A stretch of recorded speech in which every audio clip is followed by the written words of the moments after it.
The Fall of America by Elijah Muhammad.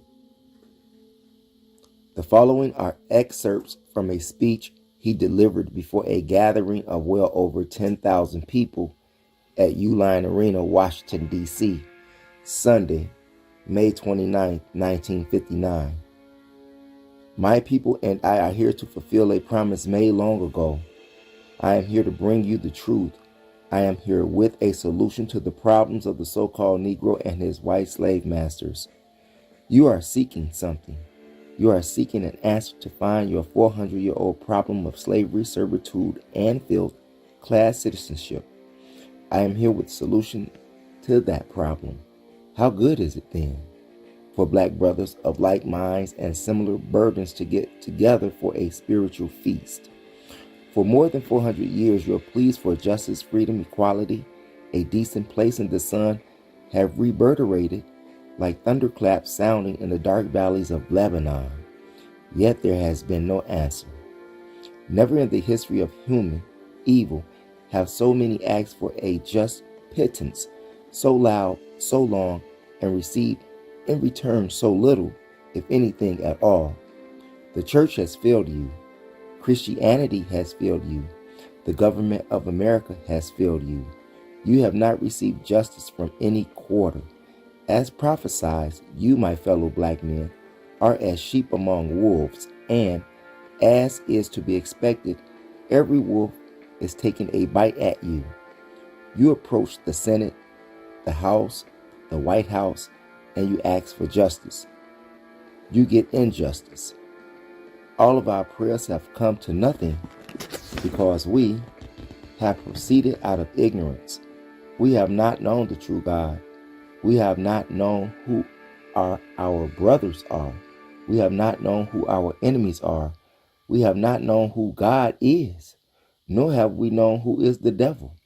In a nutshell, we have not known the truth about God, the devil, and until that truth is made plain to us, our prayers for justice will forever go unanswered.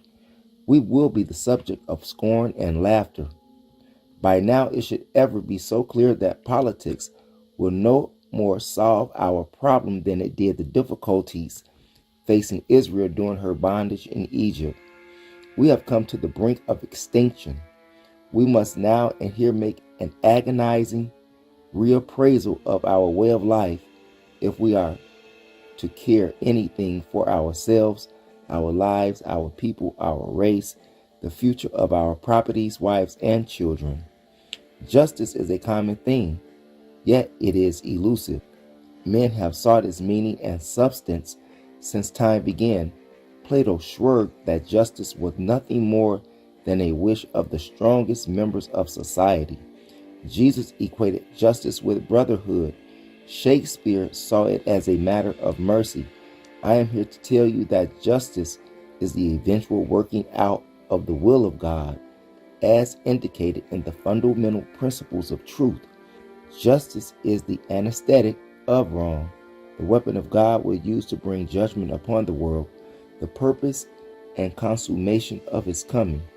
Although we are chosen of God when it comes to justice, the so-called American Negroes are the most deprived people on the planet Earth.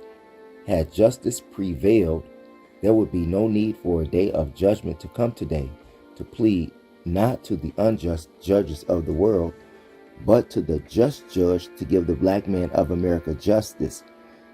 That just judge is Allah God.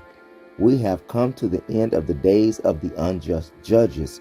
Even though it may offend some, you must know the truth of it all.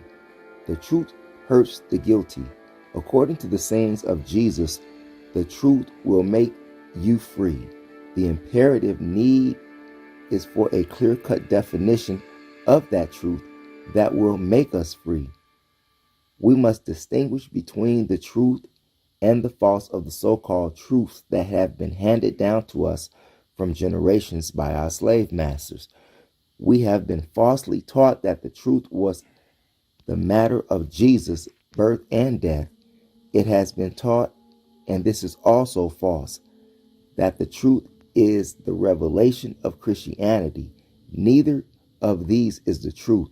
Neither of these will make you free. The truth of freedom is the knowledge of God and devil, true of yourselves, others, and the real religion of God. How mistaken you are to assume that Jesus was the final word of truth. Jesus himself admitted that he could not tell it all, yet he promised that God would send one who would not only reveal the ultimate truth, but who would reveal it to the people lying in the mud of the ignorance and shame. We, the fools of this world, would be the first to know that truth, not the wise of this world. This is not cause for offense, for when God said he would reveal his truth to the fools of this world, it was a blessing, not an insult to us. After all, this names us his chosen people. Thus it is the problem of the black man in America has set off an era of troubling throughout the world. Until your problem is solved there, it will not be peace for anyone. Today, then, is a new day dawning in a new world.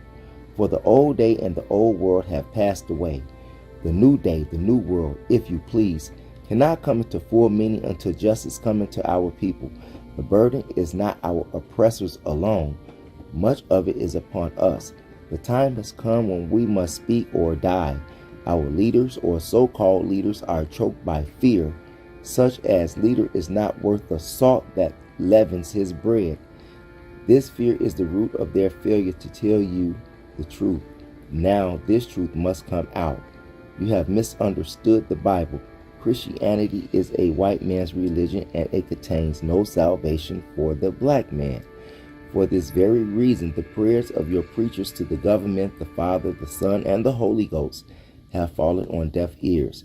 Now I ask you, what is a good Christian or Christianity to you and to me if that religion and now I ask you, what good is Christianity to you and me if that religion and the God of that religion will not defend us against lynching and rape? Indeed, we would be fools to believe and trust such a religion and such a God, knowing that he bestows all his blessings upon our enemy. We are taught to look forward to a salvation that does not exist. Christianity offers you salvation after your death. You must go down into the earth and rot. That kind of salvation I do not want. I will not give you 2 cents for it. Any man that will work hard all his life praying to God to take and give him a home beyond the grave is a fool. I am sorry if you think ill of me, but the truth is all I am going to speak. The black man in America is in a terrible condition. He is emasculated, blinded, confused, and wandering about at high noon on Judgment Day. If Judgment Day were not here, instead of some remote hour to come, I would not be bringing you this message at this hour. Elijah is here because the day of a judgment is here. What a sorry spectacle we make before God and the nations of the world. Here we are, upwards of 20 million black Americans who have given their blood, sweat, and service for 400 years in the vein of hope that one day justice would be ours. When the bugle call of war sounded, the black soldiers stood erect. The plains of Europe, Asia, Africa, and America have been fertilized by his blood. Yet the government of the nation for which he fought and in whose cause he died allows his son to be lynched, and then adds salt to the wound by concealing the identity of the lynchers. More, the government seeks out the lynchers and then turns them over to their fellow men who share the lynchers' cause and motives. Our daughters and wives are lynched before our eyes. The government will not put a stop to it. They will allow the lynchers to lynch you and me if we are charged with an attempt to rape one of them. The lynchers live right next door, down the street, up the alley, yet they are not brought to justice. All of this grief you and I must suffer. All of these burdens we must bear.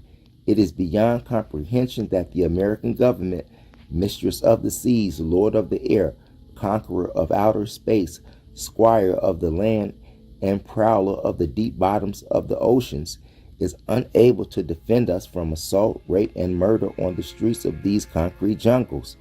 What sane man can deny that it is now time that you and I take counsel among ourselves to end of the finding justice for ourselves. If we continue to accept these injustices, we are nothing but cowards. If we be cowards, then we ought to go home, kill our wives, and then commit suicide. We killed the devil in Germany. We killed his brothers for him. We killed our own brothers for him. Yet we are without justice. We have nothing. Our sons and daughters are lynched, kicked, beaten, hung up in the sun, drowned in the river, in the ponds and lakes. Their bodies are found in the street, on the highway, in the bushes, killed by the very people for whom they have slaved their lives out to give comfort. When you stand up and speak a word in behalf of your own people, you are classified as a troublemaker. You are classified as a communist, as a race hater, and everything but good. How can you as a people ever be anything if you are going to crush out your leaders who try to seek justice for you, even at the cost of their own lives? I, Elijah Muhammad, am classified as a race hater. What race? What teaching am I uttering that you can classify as race hatred? How can the devil say little Elijah Muhammad is teaching race hatred in the face of over 400 years of his hatred of you and me? If God has ever revealed to me the truth of this race of people and yourself, and I tell you of it, and that is the truth, then don't say that I am teaching race hatred. Just say that I teach the truth. There is only one thing that I am teaching today that is hatred. That is the truth of the devil. The truth I did not know. Only God knows the truth of the devil. He has revealed it to me. If this is not the truth, let the devil attack God. It is just the truth has come to you. People without the knowledge of truth, the deceived and misled by a wise, wicked scientist. I am here with the truth from God Almighty, and for the truth I will give my life. I am not to hide from that truth to the inducement of falsehood. I won't mix up truth with falsehood. I say to you, with my beloved brothers and sisters of injustice, if you only reflect on what is said from the mouth of Elijah, you will not take for an insult. You will not take him for a race hater, a beloved teacher, and a beloved defender of yourself. I am not before you of myself. I have not been sent from myself. My mission is not for me or from me, nor is my mission from the devil. I have been sent by Almighty God Allah.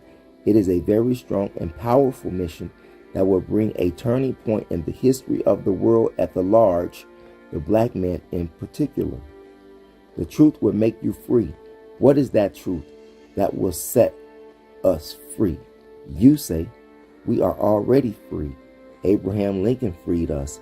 This is not the kind of freedom which I speak. Abraham Lincoln was not instrumental in trying to free you. Remember that. Abraham Lincoln wanted a United States of America. They didn't want two presidents. They didn't want two governments ruling America. They wanted only one government with one president for all.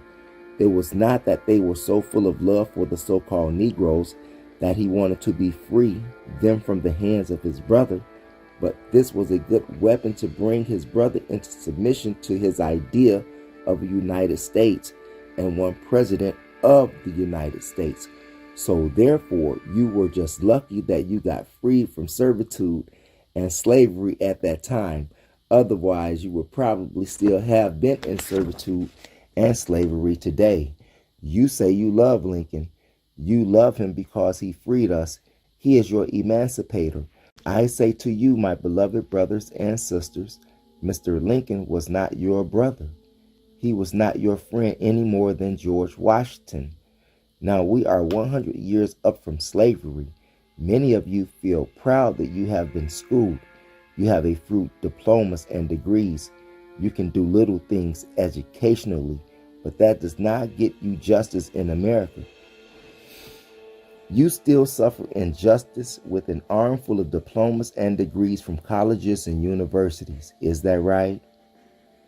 If that is not right, I am willing to give you permission to shoot me down, cut me down, any way you please, to get rid of me if I am not right. If I am right, be aware. What we want today is justice. We want the truth. The truth has come to you. You are not accepting it. Think over that. Here are a few of us who have accepted God to be our Lord. We have accepted Islam to be our religion, an old religion, as old as God himself, a religion of the prophets, of all the righteous, a religion of freedom, justice, and equality, the religion of universal brotherhood, a religion that a brother will fight and die for his brother, a religion that believes in the law that was given to Moses, an eye for an eye and a tooth for a tooth. Look at Christianity. The law is killed. Why? Because the devil did not want you to strike back at him. Therefore, they condemned an eye for an eye and a tooth for a tooth in their Christian religion, because 20 million so-called Negroes might get an eye for an eye. That is nothing but common law of justice. If you pluck out my eye, I should try and pluck out yours. But you have been made such harmless slaves by the teaching of a slavery religion called Christianity, which teaches you to love, not to strike back, but to turn the other cheek. It teaches you to give freedom to the robber. If he takes one coat, then give him the cloak also. Help the robber to rob. Enrich the thief. That is the kind of religion that you are taught to believe. That is God's religion. I say, my friends, it is a slavery teaching. It is against the very nature of you and me to stand and let someone smite us on one side of the cheek, and then we turn with enough love, I say with cowardice in us, that unsmoked cheek to the smitter. You can't do that. It is against the law of nature. America can't do that. When America's cheek is struck by an enemy, she prepares her army to strike back. The Christian government of America can't do it. The Pope of Rome can't do it. If you and I don't wake up to that knowledge and execute the law of an eye for an eye, we might as well be dead and forgotten. It is better for you and me to just go up and commit suicide than for our enemy to come into our homes and drag us down, drag our daughters out, beat, lynch, and rape them while we stand by looking. If you and I are deprived of justice, if the federal government will not punish our murderers or our rapers, I say to you, we must get together and find some way to punish them ourselves. In the case of a recent lynching in Mississippi, the government agents spent a lot of time trying to find the lynched body to show that he had been lynched. It would have been easier to find the murderers than the dead body. According to the papers, that is all of you and I have to go by. The government knows the lynchers, but since finding the lynchers, according to the papers, they have turned the lynchers over to the judges of their own native state and court. Then they will be freed, as all the other lynchers of our people have been freed. We have come to the point where we must find justice for ourselves or commit suicide. What good is your life and my life if we have no protection? If I were a black woman and my men were such cowards that they would not try to defend me and my children that I had produced, I would get a shotgun and kill myself. This is nothing but right. This thing has come to a point of explosion. I am your brother. Your hurt is my hurt. It doesn't make any difference with me what religion you are, as long as you are a black man or a member of the darker people. You and I are brothers. Your hurt is my hurt. How many years have you been frightened? Keep your mouth shut. Don't say that. It is not time. When is it going to get time for you to speak up for yourselves? You can't blame the government for not giving you anything when you are not asking for anything. The only thing that you are pleading is for a job. Is it not true that John Hawkins, the slave trader of our peoples, brought you and me here for the purpose of working for the white man? He didn't bring you here to make you the white man's equal. It is certainly evident by now that it was never intended that you be a full citizen, owner, or a significant office holder in America. Your role was that of a slave. Today, even though for 400 years have elapsed, the intent underlines your role in the American body politic.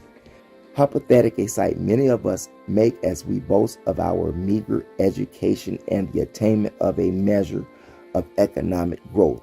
All of these things are an illusion when rightly viewed.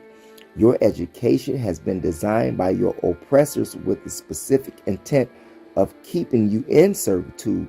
Your economic growth has been achieved by installment buying, which is now clearly shown to be a banger's rope about the neck of the black man. Our oppressors own and control everything. We have nothing. What then is the basis of our vaunted and foolish pride? Something must be wrong upstairs. I ask you, how in the name of common sense can we be satisfied with our roles of servitude as the helpless victims of injustice? We have simple intelligence and love for our fellow men. We must sound the alarm and let the world know we are not satisfied. We must shake off the dead, dumb, and blind shackles that has beset us for generations and move toward unity of our kind. This is the truth. The truth hurts. I will speak it or die. I am not afraid to die for the truth indeed. I did not take this mission to try and save my life. I took the mission to fulfill the truth, even at the cost of death. We must unite at all costs. Once united, we must stand fully packed as a wall against injustice. If your brother does not want to unite with you, then you must teach him, cajole him, urge him, and persuade him by all methods available until he realizes that he too must give his all on the altar of justice. For what if 10 million of us die in the process? The remaining 7 million or more of us will enjoy freedom, justice, and equality. Allah is sufficient for all of our needs. This is why I do not have to beg from our oppressors or march on their capital with my hat in hand. For how can I, on one hand, preach the doom of the oppressive system, and then with the other hand ask alms of the oppressor? Allah is our God. We are his blessed. He has given all the world to us if we would but first give our all to him. I met with Allah as Moses met with Jehovah. Allah has revealed the truth unto me. It is up to you to believe it or leave it alone. But this does not negate the fact that I know the end of it all. I know tomorrow. I would be happy to tell you if you will believe it. I want you to know that our oppressors are exerting every effort to prevent you and me from uniting. They do not want a united Negro. They do not want an Islamic so-called Negro. They know that Islam frees black men from fear. As a result, it sets the oppressor's teeth on edge. The power of Islam is best seen when compared to the failure of Christianity. First, Christianity has failed you because it was the religion which first placed you in slavery. Secondly, Christianity has failed you because through its doctrine of turning the other cheek, it has rendered you incapable of defending yourself in the hour of peril. Thirdly, Christianity has failed you because it has caused you to forsake the pursuit of justice in this world in the pursuit of an illusionary and non-existent justice beyond the grave. Now, my beloved, you are faced with the same problem that beset Moses and the children of Israel during the era of the Egyptian captivity. Pharaoh did not want Moses to preach the religion of Jehovah in Egypt because Pharaoh knew such preaching would bring damnation to his wicked kingdom. So it is with your oppressors that did not want you to bear the gospel of the black man. They know that this gospel will one day be their undoing. Pharaoh did not want Moses to call the Jews to the wall to wail at sundown. He knew that once the Jews were united in the same name and under the same religion of their fathers, there would no longer abide slavery with a docile air. Pharaoh did not want Moses to teach the gospel of justice on this side of the grave. He knew that once the Jews determined in their hearts to seek justice here and now, they would rise up and demand a place in the sun. So this is with us. Our oppressors are determined to keep our eyes in the sky while they control the land under our feet.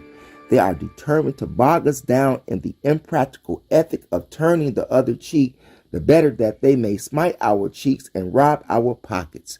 We must not be deceived by the rush toward the integration that has become the theme of the past of the few years. Just as the Romans were to be aware of the slave masters bearing integration. Why, I ask you, after 400 years of murder, rape, and slavery, do our oppressors now come waving the olive branch of integration? Is it that they are sincerely sorry for their sins and seek restitution? If they love us, then why was there no evidence of this love in the hearts of their forefathers when they sold our forefathers like cattle on the auction block? If they are really seeking to atone, then why do they not offer us some measure of restitution?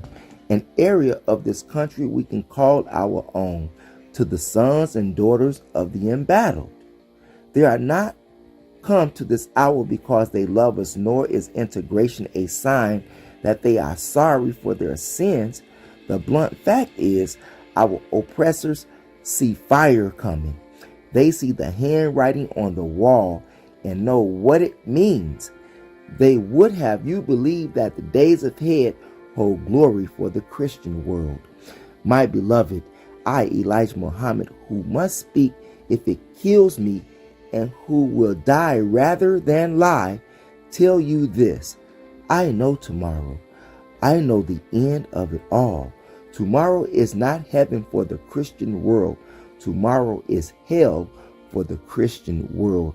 You have a blind spot because you have not come to the religion of your people. Instead, you are weeping and moaning over the death of Jesus 2,000 years ago. You are going insane over the preaching of Jesus' life and death. Yet you do not weep, moan, and go insane over the rapes and lynchings of your own people in your own time. It is a modern disgrace to see you shouting and having spasms in church over the mistaken notion that God gave his only son to save the Christian world. What a shame. What a fool God would give his only son to save the devil. What fool people would give their all in the vain hope that the devil can change his horns and lay down his pitchfork. The religion that has brought us to the brink of destruction is the way of our oppressors. It is not our faith. It is not natural to us. Even more oppressors cannot follow the very religion he would teach us. I have no alternative but to tell you that there is no life beyond the grave. There is no justice in the sweet by and by. Immortality is now, here. We are the blessed of God. We must exert every means to protect ourselves. The message I bring to you is not for cowards. Those of you who follow me must be ready to withstand the barbs and insults of those who come to investigate, pry, and claim that our ultimate aim is to undermine the American way of life. We have no such intentions. Our critics know it. There is nothing under the rug or submersive about what I say and teach. It is shouted over the air in the newspapers, on the street corners. Then why should you be intimidated by those who only to seek to throw fear in your hearts and know what we say is right. How ironic is it that the very people who charge us with disturbing the status quo themselves go around raping, lynching, denying citizenship the right to vote, and taking the halls of Congress to call you and me everything from a beast to an immoral entity. Yet they unite with their own kind. They give aid and comfort to their own kind. They bring their common enemy to nothing. When then is it so wrong and subversive that you and I unite for the same end? If you listen well, you can hear the screams of a so-called Negro in Tallahassee as she vainly begs her 4 white abductors to leave her virtue intact. If you listen a little longer, you can hear the pleas of a Milwaukee's black mother as she begs police to free her 6- and 7-year-old daughters from a white abductor who held them captive and took carnal liberties with them for over an hour. These acts of carnage must come to an end. To that end, I suggest the following. First, we must discipline our women. If any of them are so blind as to consort with our oppressors, then we must take counsel among ourselves and with her. We must exert every pressure at our command until she will have returned to a state of loyalty to her own. Much of these defections among our women stems from the fact that they have been cajoled into following the oppressor's style when it comes to hair, dress, and clothing. These are the badges to sin and cause men to leer and behave lavishly. If you study the customs and traditions of Islamic countries, you will see the proper manner of dress. These are the rules we must lay down and enforce if our women are to receive the respect due to them. Of course, it must be realized that the oppressors seek out our women to debase them.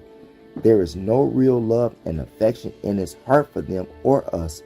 She but becomes the tool of his pleasure, the object of his scorn. Secondly, we must realize the difference between integration and separation.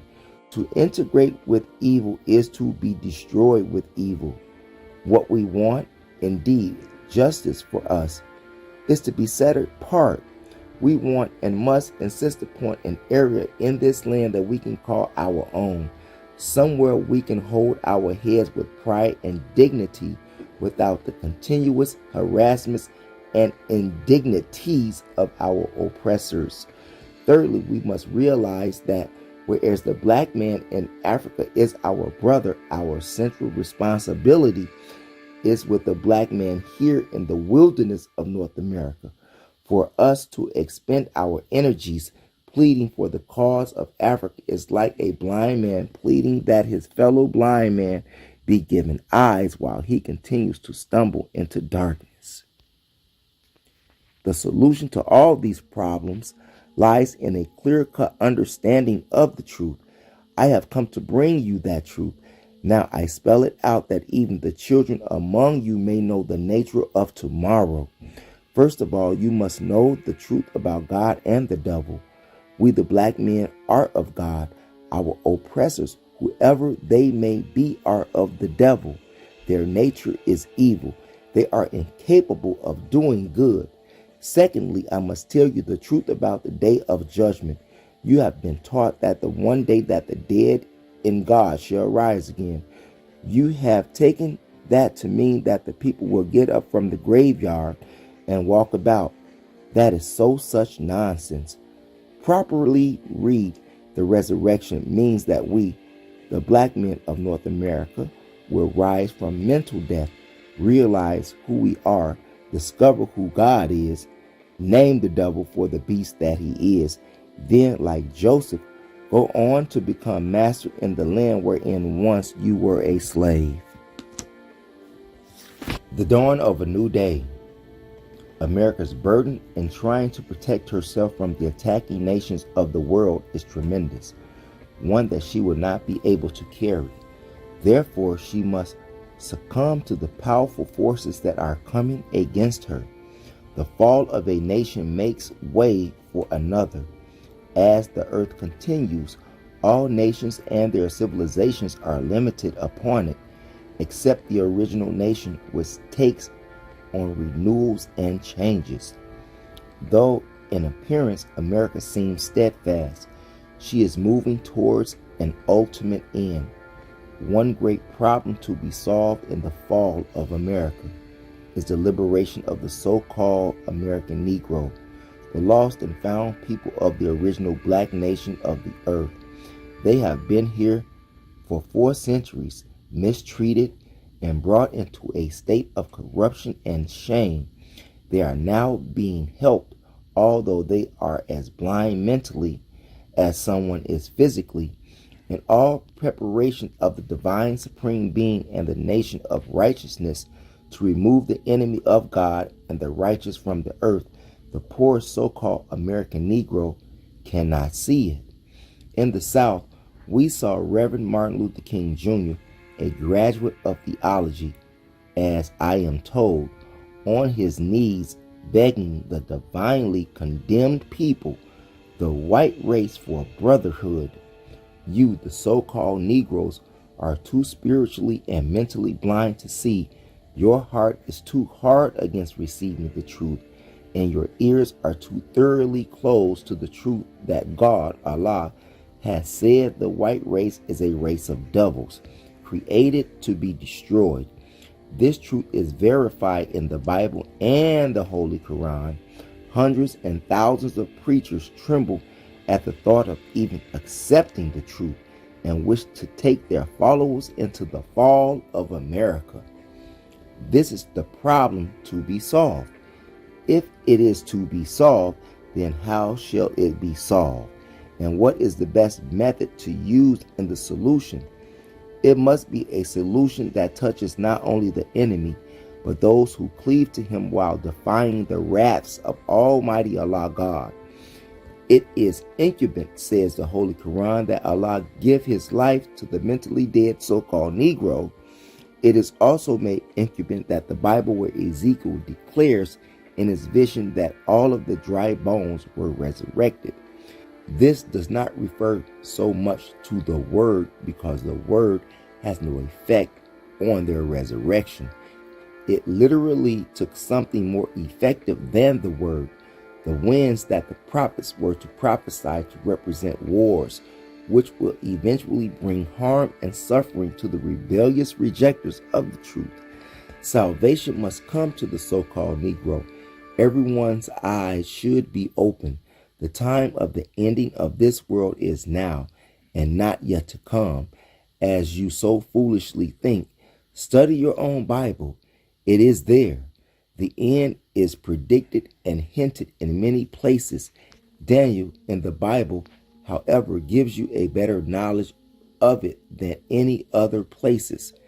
And the Quran prophecy is exact. Do not expect 10 more years. The fall will be within a few days. The so-called Negroes must be stripped completely of the white man's way of life, his name, and Christianity. The world of scholars and scientists know that Christianity would not survive. They know Islam is the only religion that will survive the destruction of this wicked civilization. Self first. Self first, we, the black people in America, do not think for self first. Failing to think for self first is the greatest mistake we, the poor black people who are up from servitude slavery of the fathers, can make. But for the slave master's children, our future, to think for self first is wiser than anything their fathers could hardly dream of in their day and time. Self first. In over 100 years, we the black people have not learned to think for self first. This is due to the fact that we try to think something for the benefit of the slave master, something to make him smile at the freed black slave. Trying to win the love of the white slave masters have been our black people's greatest mistake. Now it has become our gravest mistake. To have love for them, the white race, means that the fire of hell that God has heated is being heated up for you both. You who love the devil and the devil too. Do not blame the white slave masters for your love and desire for them above your love and desire for Allah God, who loves you, while the white slave master, the devil, does not love you. The devil's nature will not let him love you. The white slave master is so full of deceit that he can deceive you and all others. The Bible teaches us the Holy Quran refers to the white slave master, the devil, as the arch deceiver. As a deceiver, the devil has no equal. He is the professional, the wisest of all deceivers. So from the slave master's preacher making parents up to today, he is the professional and the wisest deceiver of all of the civilizations on earth. And he has deceived all of the civilizations of the earth. The Bible teaches you that he deceived the whole world. The white slave master, the devil, did not deceive us, the black people in America, alone. He has deceived every human being, well, except the angels of heaven. The arch deceiver, the white man, has deceived the reverends that he has made, and this is why they will not accept Islam. They would rather go to hell with the white slave master, devil. If the devil will just honor them as a reverend that the devil has made. In the Bible, John, in the book of Revelation, sees the preachers and his followers burning in hellfire with the devil, the white slave masters. I do not care how much you teach or tell the reverend that he is headed for hell and following the slave master, the devil. They ignore the warning for the sake of an honor of the white slave masters. But when you look into it, you will see that the white slave master is not honoring the reverend. He is fooling him. The white slave master cares nothing about the reverend that he has made, and he thinks that the reverend is a fool for following him. It is written in the Bible, which teaches the reverend against following the devil. The people who work as the devil's disciples are called reverend. The word reverend means to respect, but this is a false honor from the devil, and yet the reverend goes still, and he will walk right into the lake of hellfire with the devil, as long as the devil calls him reverend or father. Some of the devil's disciples are called father after the Pope, the chief father of Satan's religion, Christianity. The Pope claims in the Bible that he will sit in the sides of the north and be like the Most High. The book of Isaiah chapter 14 verses 13 and 14. And yet Allah God promised to pull him down to hell in the book of Isaiah chapter 14 verse 15. And Allah is going to pull him down real fast.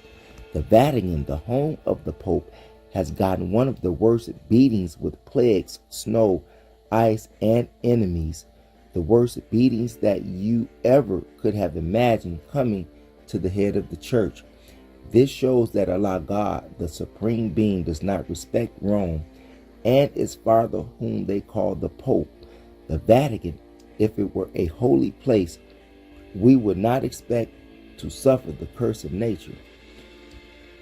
We who live in America live in a cursed country. America is a cursed country. America is a divine place of exile for Allah's enemies, and he promises to use America now for a lake of fire in which to burn all of his enemies. The Indians, the first people who were sent, who migrated to America, the Indians were also the enemies of Allah. Self first. The reverends are the enemies of their own black people. If the preachers do as the white slave master tells them to do, the white slave master kills them as he did Reverend Dr. Martin Luther King Jr. But since they are the devil's disciples, he should kill them if they do not obey him. That is right. If the devil wants to be a God like Allah, for Allah will kill those who do not obey him. So the devil kills those whom he sent and who will not obey him. So look out, Reverend. Be careful, Reverend. The white slave master has proved in your own eyes and hearing by killing Reverend Martin Luther King Jr., who thought he was blessed to go to heaven, but instead he went to hell with his enemies. I do not mean a hell that is in the earth someplace. Brother Reverend Martin Luther King Jr. went to hell in the wickedness of his white enemies, trying to satisfy his white enemies. He gets no credit for all of the work that he did for his enemies, and his enemies know that. I dare any one of the Christian theologians to try to prove that Reverend Martin Luther King Jr. went anywhere else. Good man that he was. Reverend Martin Luther King Jr. was deceived and frightened to his very heart by the enemy. Self first. Think for self first. When Reverend Martin Luther King Jr. talked with me at my home, I saw in him that he wanted to believe me, but he was so afraid of his enemies. Self first. You cannot serve two masters. I tried my best to put fearlessness in him. Reverend Martin Luther King Jr. admitted to me that I am teaching right. He admitted that the white man is the devil, but he was afraid to take a stand and preach that the white man is the devil. The white man has set Reverend Martin Luther King Jr. up with $50,000 Nobel Peace Prize. For this money, the white man desired that Reverend King Jr. go to hell with the devil. The devil did take Martin Luther King Jr. to hell. If Reverend Martin Luther King Jr. had lasted to this day, he would have been in the same corner with me. The devil had Martin Luther King Jr. in his power through fear. But a good-hearted black brother, Reverend Martin Luther King Jr. had a heart, but he was yet dead spiritually. Yet he was smart enough in his studies to see the truth of what I am saying. So I went down to the Coliseum that we had rented for a mass meeting, and I told the public what a great time Reverend Martin Luther King Jr. and I had at my home. I told the public what a great man Reverend Martin Luther King Jr. was, and the white enemy showed Reverend Martin Luther King Jr. what a great man he, arch deceiver, was. And he set Martin Luther King Jr. up with the prize money. Just as it is written, the arch deceiver is capable of deceiving the whole world except God's last messenger, Lamb, Bible, Revelation. Self first. Let us try to be ourselves first and stop trying to be like the devil. Black man, you are created black. You, black man, are the first and the last. Black man, stop trying to be white. If you see what Allah God has prepared for the white slave masters, the devils, you will run from the devil when you get a taste of it. Allah God has prepared the fire of hell for them. The Holy Quran teaches that the black man will wish that between him and the devil was the distance between the east and the west. But you serve the devil. You love him because he has made you to fear him from the cradle to the grave. Wake up and take pride in black self and come on and follow me. I have the God with me, the God who says that there is no fear for the one who believes in him, nor shall you grieve. Just think of this blessing, that in those two promises, no fear, no grief. I know we have feared and grieved much. So if anybody needs a God to remove fear and grief from him, we are certainly the people. Fear of the devil, the white man, is what keeps us back from enjoying heaven. If we do not think to please the devil, we are most certainly members of hell. Day and night they are killing you and each other. of their kind, and yet you want to please the devil. You cannot go to heaven pleasing the devil. To go to heaven, you have to please God. You black men are directly from the God of heaven. Black man, you are created to serve Allah.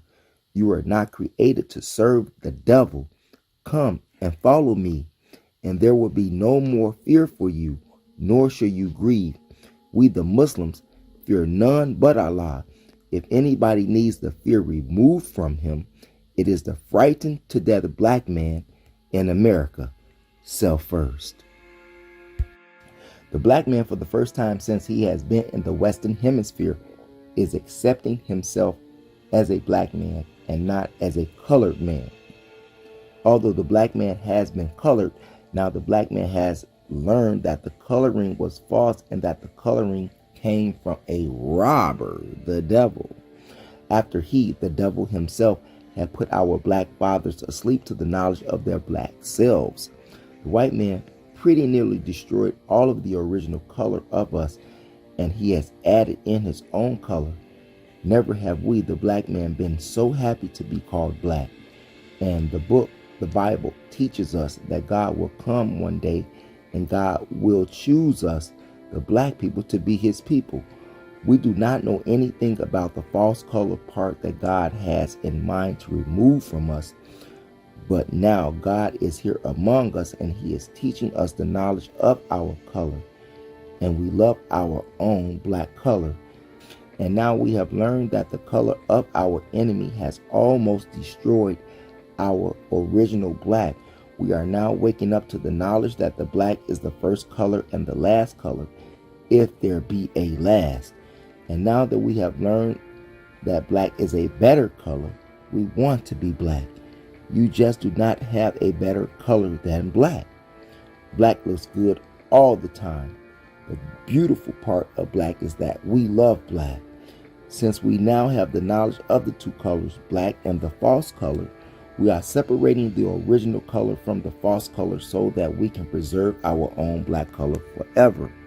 The knowledge of the black self given to us by whom knows us, we all should be happy and rejoicing to him that we, the black people, were never a wicked people until we followed the wicked, the white man, after his wickedness. God has declared us, the black man, to be the righteous, and God makes it plain to see why we are the righteous. We are from the righteous black people by nature. We, the black man, are righteous by creation, and we cannot be other than righteous. This is the happiest time of the black man's life. It is the happiest time of our life to learn who we are and to learn that who we are, the black man, is the best of the people.